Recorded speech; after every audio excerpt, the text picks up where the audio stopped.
Good day everyone, Trainer Maxim with you. Thank you very much for joining me. Today we're going to talk about the importance of the neutral pelvic tilt.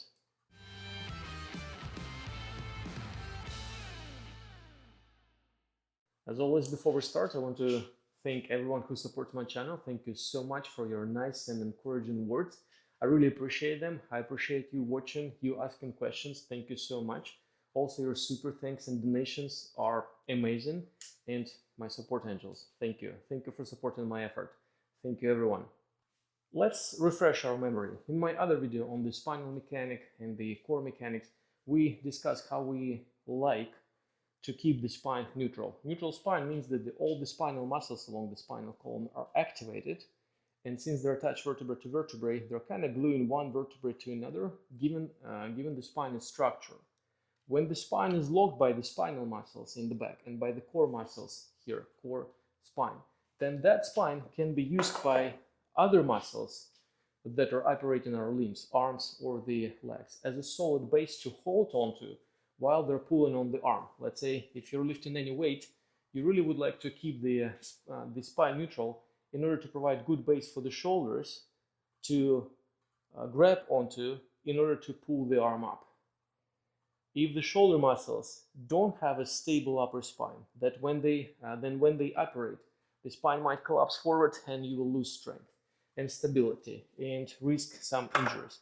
Same with the legs. So we really want to make sure that the spine at all time when we are performing handstands or any other heavy activities stay neutral. All the spinal muscles are locked. How we do this? From my video, we're just picturing upper spine goes up, lower spine going down, and the rib cage is a little bit tucked in. So now the spine is kind of locked between 3 points. Upper spine muscles here, core here, mid lower back muscles here. Now your spine is neutral. However, we have a dilemma here. Neutral spine is great, but it's very difficult to achieve. First implication we have, whenever you engage the core muscles, all 4 of them, are using your pelvis for the attachment point. And when you activate the core, whether you want it or not, they will pull on the pelvis forward. Let's have a look at this. You activate the core and they're pulling the pelvis forward. So now the pelvis is taken into the posterior pelvic tilt. We don't like posterior pelvic tilt for one simple reason. Actually 3 reasons. Reason number 1, the main one. When the pelvis is taken into the posterior pelvic tilt, it means that the lower back muscles are stretched. Whenever your lower back is flat, it means the natural curvature here is gone. Natural curvature is supposed to be there. And only with the natural curvature, the lower back muscles are resting at their neutral length. Whenever the pelvis is in the posterior pelvic tilt, the lower back muscles are stretched out. That means that you're already stressing the lower back muscles. And if you want to lean forward even more, then the lower back muscles are already stretched and will be stretched more, and God forbid you want to lift anything. So it's not really a good thing to have the posterior pelvic tilt from the perspective of the spinal health. Second, whenever the pelvis is pushed forward into the posterior pelvic tilt, the lower back muscles are stretched. It means that the entire spinal column on both sides are no longer firing at once. It means that no longer your spine is integrated. Integrated means that the upper, lower, middle spine are forming one solid piece that can be moved at once. But since you're stretching the lower back muscles, now your lower back is not a part of the neutral spine, and the middle spine, upper spine can easily move relative to the lower back muscles, twisting it. So no longer you can perform the rotation of the spine, only the twists. The third one, whenever the pelvis is in the posterior pelvic tilt, you are closing the range of motion for your legs. Upper legs, like hips are designed in the following way. When the pelvis is neutral, like this, in a slight neutral tilt, the upper leg has only 20 degrees to move back without compromising the spine. All further movement, if you need to bring the leg higher up, you have to use the lower back mobility. That is not good in many situations. So whenever you're pushing the pelvis into the posterior pelvic tilt, that 20-degree range of motion is gone simply because the hip is not designed to let the leg go back with the pelvis pushed forward. The leg will be just bumping into the pelvis. There is no way you can do this. And the final reason is when the spine loses its base, lower back, and lower back tilted forward. Now the entire spine is risking collapsing. This spine will not stand. When the tailbone is in neutral tilt, then on the neutral pelvis, it has much more balance. Once I push the lower spine forward, the spine, in this case, it collapsed back, but like this, it will be bending. So you will really have difficulty maintaining the spine in the upright position with the pelvis tilted forward, whether it's squats or anything else. So we definitely don't want the lower back to be pushed forward or pelvis into the posterior pelvic tilt. We want the neutral pelvic tilt, but neutral pelvic tilt, it's not the anterior pelvic tilt, because anterior pelvic tilt is done slightly differently. Look, have a look at this. Let's say I'm stretching my hamstrings and my core is engaged, taking the pelvis forward. My hamstrings are tense. The hamstrings and all the back leg muscles, they're also attached to the pelvis here, and they're pulling the pelvis forward. Now you have two very powerful forces, the core and the back leg muscles. They're challenging the pelvis and pull it forward. Very difficult to keep the spine neutral. So if you decide to follow that advice, stick the butt out, you will be most likely engaging the lower back muscles like this. One. And see what's happened. I kind of lean forward with the chest. I'm over engaging the lower back muscles. And in essence, my pelvis is still not in a neutral position, because simply the pelvis still taken forward here. So relative to the first vertebrae, pelvis is still going forward relative to the first. But because you're engaging the spinal muscles at the level of fourth or fifth vertebrae, you're just bringing your taken forward pelvis back, just simply because you are arching the spine tiny bit higher than the lower spine. But the pelvis relative to the first vertebrae is still taken forward. It's just you're arching the lower back slightly higher than the pelvis. And that's not the neutral pelvic tilt. It will compromise the mechanics of the spine either, because again, when you're over engaging the lower back muscles, you're disengaging the core. The core is disengaged, and from my video on the core mechanics, we know that without the core, it will be very difficult or impossible to engage the upper spine muscles to straighten, because without the core, the whole contraction will shift to the lower back muscles and you will be just doing the arch. So not good. We really need to learn how to extend the tailbone, let's call it this way, how to secure the position of the pelvis relative to the first vertebrae. Very important. Not arching. We just need light tilt of the tailbone relative to the first vertebrae, so it stays in the neutral tilt without losing the core engagement, without losing the upper spine engagement. Let me demonstrate how we can do this. So let's say I'm stretching, my pelvis is taken forward. You see how my body is flat. I'm trying to engage the core, I'm trying to extend the upper spine, and at the same time I'm placing my mind in the area below my pants line, and I'm thinking that the lower back muscles that are, by the way, continuing all the way down to the middle of the pelvis here, our lower back is not ending here. Our spinal muscles are not stopping at the lower back. They're going down lower here. And I'm placing my mind here to the tailbone and thinking that the tailbone is trying to become a little bit kinky, kind of dragged to the first vertebrae, but while still engaging the core. Have a look at this. That's it. Rib cage in, upper spine extended, tailbone. Rib cage in, upper spine extended, tailbone. Now my tailbone is in neutral tilt. Now I have better stretch, better mobility, but it's not arching, because if you try to stick the butt out thinking that I'm doing some arching here, then you will do this. The whole body moves forward. It is not an authentic tailbone extension.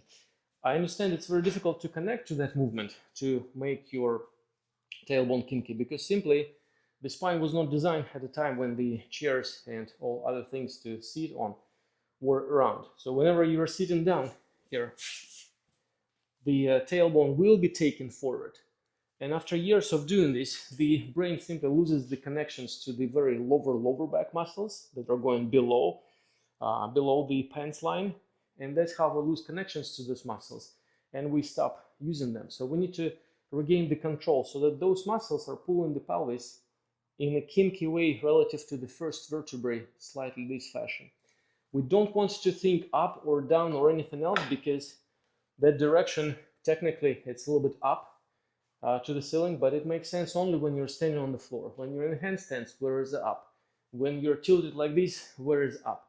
So you should always think that in order to secure the tailbone, you want to think the tailbone is going in a kinky way, kind of semicircular trajectory to the first vertebrae, while you're still engaging the rib cage.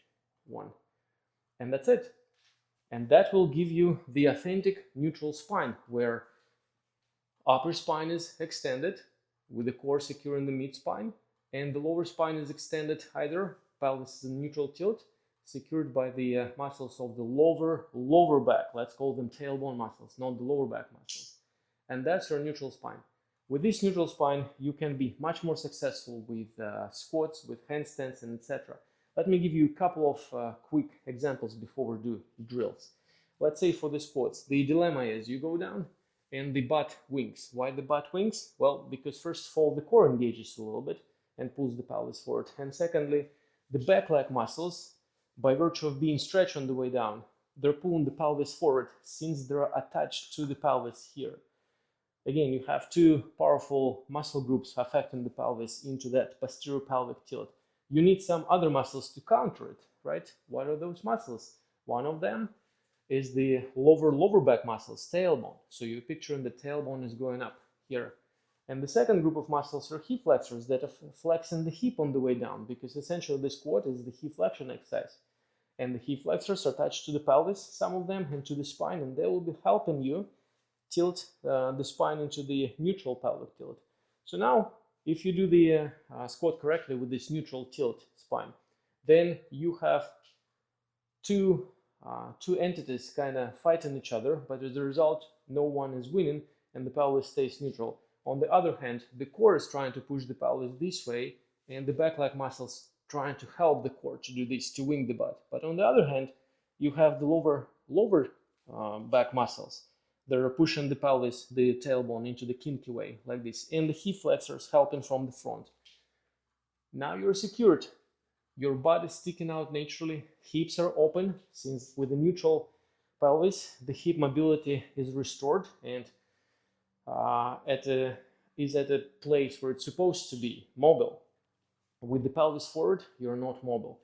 And your squat is great. 1, 2, and 3. Tailbone, rib cage still in. It's not arching, because again, if you try to arch the lower back on the way down, 1, you will over-engage the lower back muscles, but not necessarily affecting the tailbone. The tailbone will be still taken forward. You will just bend in the lower back like this. Lower back bending means that the core is deactivated. Core deactivated, you're excessively crunched, so your squat will be looking something like this. Not good. With the handstands, it's the same idea. There is no good handstands with posterior pelvic tilt. I know that many gymnasts would describe this way, but sadly they don't realize one little thing. Because they were trained as kids, they did hundreds of exercises and drills for the spinal muscles. They conditioned these spinal muscles to hell, and they did not lose the connection to the tailbone. So when they try to push the rib cage in or the pelvis forward, their lower back muscles are still active, and they're holding the tailbone in a neutral tilt. So for them, the posterior pelvic tilt and the rib cage tucking in, looking like this. But for you guys, you come to a gymnastics class, learn handstands, you've never done hundreds of the exercises for the spinal muscles. You don't even know about the spinal muscles. And you go here, you're absolutely arched. The connections of your mind to these spinal muscles is lost a long time ago, because you've been sitting a lot of times with the computers, etc. And you follow the suggestion, tuck the ribcage in, pelvis forward, and you have this one. With this spine, you just can't do the handstands. And yet, the gymnast will be insistent that you do that, and with time it will get better. It will not get better on its own, unless you're aware, unless you understand the mechanics. And those gymnasts, because they were trained as kids, they simply didn't get the idea of the cooperation between the core and the spinal muscles. For them, their coaches train their spines, the spines are active, they're asking the core to pull the rib cage in, the lower back muscles are holding the position of the pelvis neutral, the core muscles working. One, that's great, and that cue for them, push the rib cage in or push the pelvis forward, works quite nicely. So they keep telling everyone to do that without realizing that in order to do that, you must not lose the connection to the lower back muscles in order to keep the tailbone in its neutral tilt. And that's why for many, handstands are so difficult when you try to do the posterior pelvic tilt or rib cage in without the restored connection to the lower back muscles. Let me show you what I mean by this. Let's say I'm going to do handstands and I'm going to follow the advice posterior pelvic tilt to get rid of the crunch. Let's say I'm here, I'm kind of a little bit banana, and I'm doing rib cage in and pelvis forward. It is possible, but you see how my lower back is rounded? You see how I'm not really stacked nicely? I have to lean forward, I have to compromise.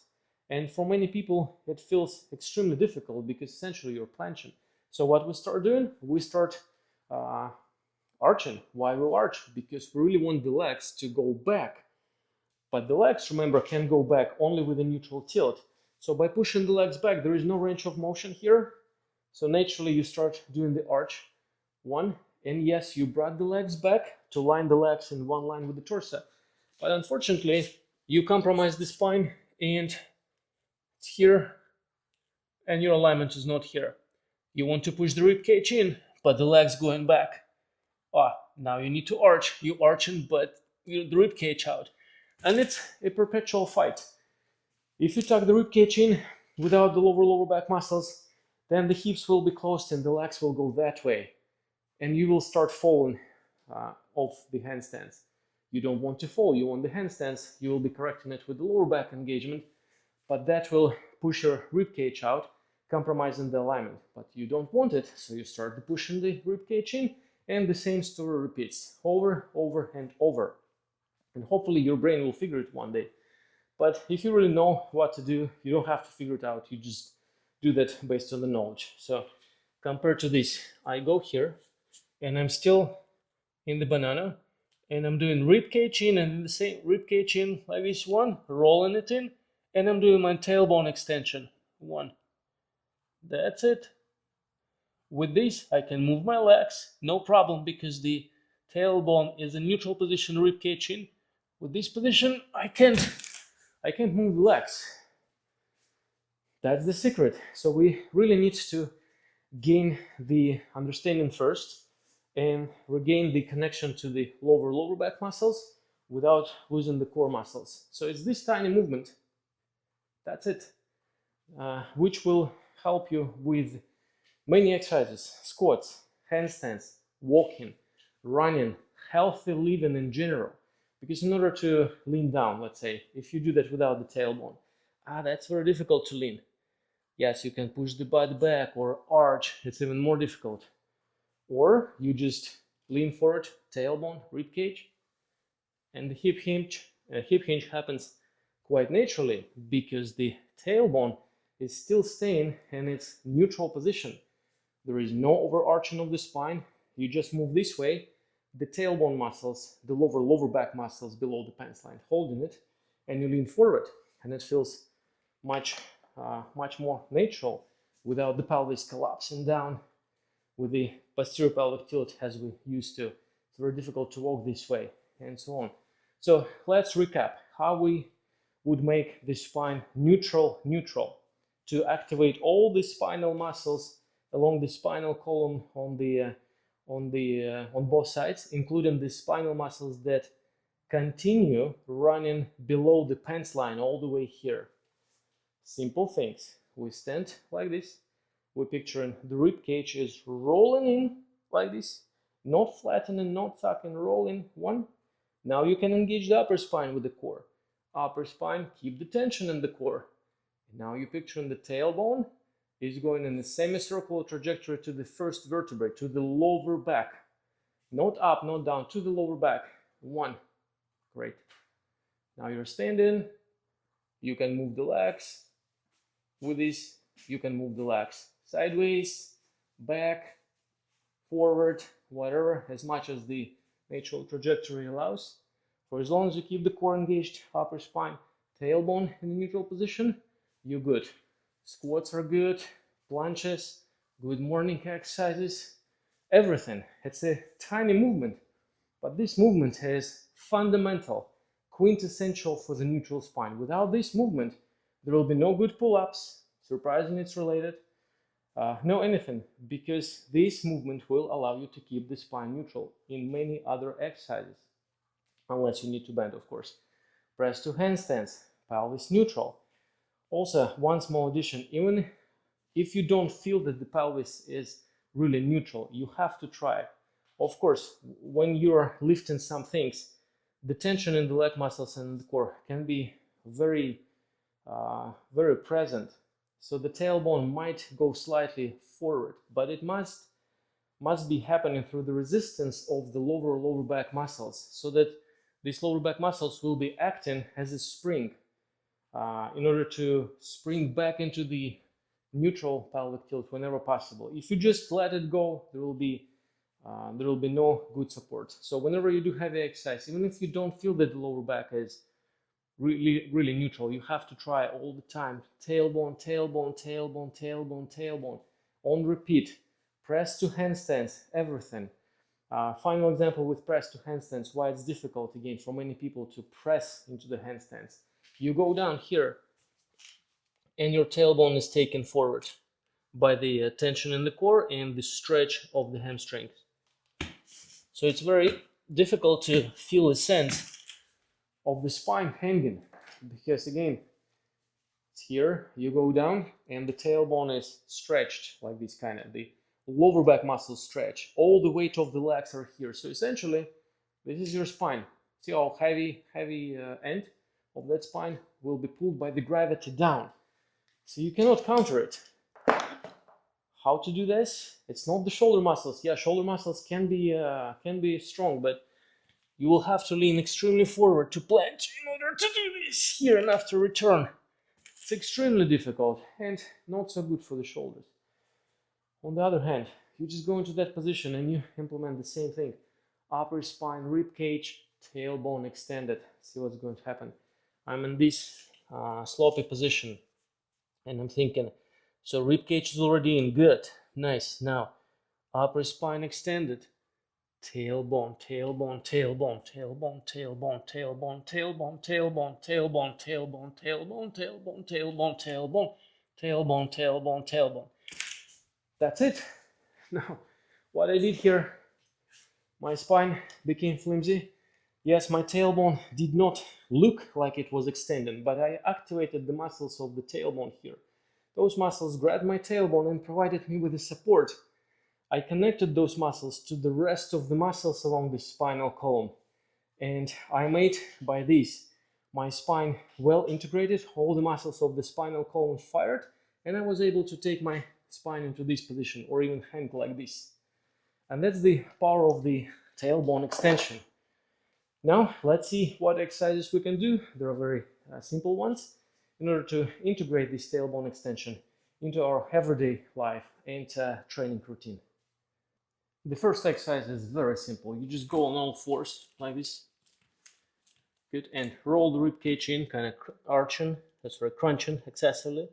Now think upper spine straightens, but with the rib cage firing, and from this position, tailbone to the lower back. That's it. 2, 10 reps. 3, 4, 5, 6, 7, 8, 9. Hold it for 10. Rib cage in, tailbone, upper spine. 1, 2, 3, 4, 5, 6, 7, 8, 9, 10. Done. Rest. Very important not to do the arching. And compare to this, you're here, up, and you want the butt to stick out, but you think arching, and that's it. 1. You see how my rib cage dropped immediately, the core deactivated. I just performed the arch. We don't like arching.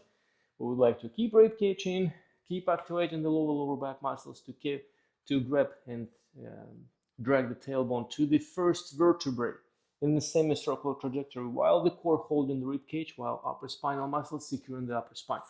Let's do it one more time.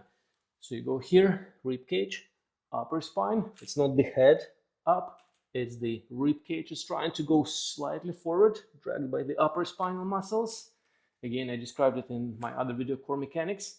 And go tailbone to the first vertebrae. 1, 2, tiny movement. 3, 4, 5, 6, 7, 8, 9. Hold it. 1, 2, 3, 4. Rib cage in, upper spine extended, tailbone. 5, 6. Rib cage in, upper spine, tailbone extended. 7, 8, 9, 10, and done. Great. Very simple drill. You can do that every day. Warm up, cool down to regain the control of the tailbone. It should feel, very important moment, that when you do the tailbone this way, you should feel some stretch in the glutes. Not activation, but it will be kind of stretch of the glutes. As one of my students described it a little bit inappropriately, as if somebody were grabbing your butt, like butt cheeks, and spreading them around. I know, do not picture that picture. I know how, now you cannot unsee that. But that's what it feels like, because your tailbone goes into the extension that stretches the glutes, and it creates the impression of the glutes engaged, activated, but in reality they're stretched. Let's do it one more time to make sure that you got it. So from this position, the rib cage in, upper spine extended, tailbone. 1, 2, 3, 4, 5, 6, 7, 8, 9, 10. Hold. 1, 2, 3, 4, 5, 6, 7, 8, 9, 10. Done. Rest. Simple. Let's build on the first one. So you're just holding this position, rib cage, upper spine, tailbone, one leg back, toes pointed, and just 10 movements of the upper leg up. 1, 2, 3, 4, 5, 6, 7, 8, 9, 10. Rest. Good. The other side. The same idea. Rib cage, upper spine, tailbone, leg. 1, 2, 3, 4, 5, 6, 7, 8, 9, 10. Rest. Good. At all time here, you're just focusing on the tailbone, rib cage, upper spine. We don't really care about the back leg muscles. By securing the tailbone, we want to make sure that the upper leg moves around the joint, around the hip, not with the hip, because in many cases it looks like this. 1, 2, 3. See how my leg is kind of moving up, but because my pelvis is pushed forward. Remember, there is no range left for the upper leg to move. So I can bring the leg only and only by arching the lower back. 1. And I go down by engaging the core, since in many yoga classes they will ask you to do that, but you will be compromising. 1, core, arching, core, arching, core, arching. So the core will not stay consistently on. Versus, let's do it one more time. Rib cage in, upper spine extended, tailbone. The core is still holding your rib cage in. And now the back leg muscles pulling on your upper leg in, and therefore up. 1. And the hip flexors in, therefore down. Separately from the hip. 2, 3, 4, 5, 6, 7, 8, 9, 10. Done. Good. The other side. Rib cage in, upper spine, tailbone, leg, tailbone, upper spine, rib cage, tailbone, upper spine, rib cage, tailbone, upper spine, rib cage. 7, 8, 9, 10. Rest. And notice, in order to build a new habit, you must focus on the cues, just like I was trying to torture you with my Russian accent. Upper spine, rib cage, tailbone, upper spine, rib cage, tailbone. That's how the brain builds the patterns during the execution of the new unfamiliar exercise. Keep it in mind. So leg up and down, you're focusing lower back, tailbone extension, rib cage in, upper spine extended. Okay? And the final one, we will take a plank position, a good plank position, where the tailbone is not pushed down, right? We're implementing the same thing. Rib cage in already, since that's how we typically hold planks, or even worse, like this. So in the plank position, the gravity will really want to take the pelvis forward, and since you already engage in the core, it's only intuitive to let it happen. We don't want to let it happen. Plank should look like this here. Rib cage in, upper spine extended, tailbone. Great. Now your hips, they're mobile. You can move them. And you do the previous movement of the leg. 1, 2, 3, 4, 5, 6, 7, 8, 9, 10.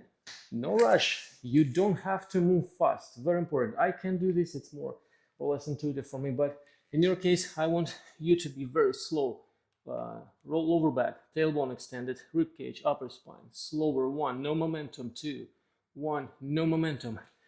If you do this fast, the brain, being pressed for time, will start using the more familiar algorithm for the movements of the legs. And we want to change those algorithms. We don't like the previous motor patterns. We want to build the new ones, and the new ones must be done slowly. Let's do it one more time. In this position, rib cage in, upper spine extended, tailbone, leg.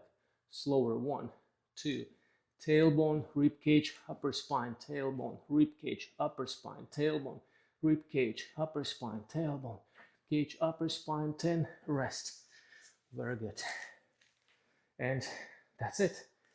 Do these 3 exercises as your warm-up cool down to build a new habit of keeping your tailbone extended. And even if you do the sitting on the floor here, just try to do this, pull-ups, push-ups. Try to incorporate this tiny tailbone extension into all your exercises you do.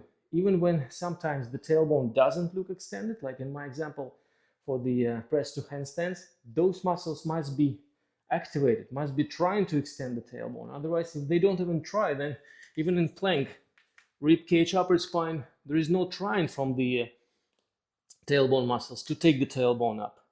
So the pelvis is completely hanging forward. Tailbone, and now you can move legs sideways and forward and in the circles or whatever. Now your hips are truly mobile.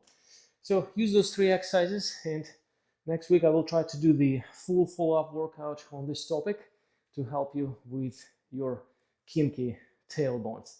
Thank you very much for trying. Drop a comment. Tell me what and how it worked out for you. Otherwise, go enjoy your day. Thank you very much. Trainer Maxim with you. I'll see you in my next videos.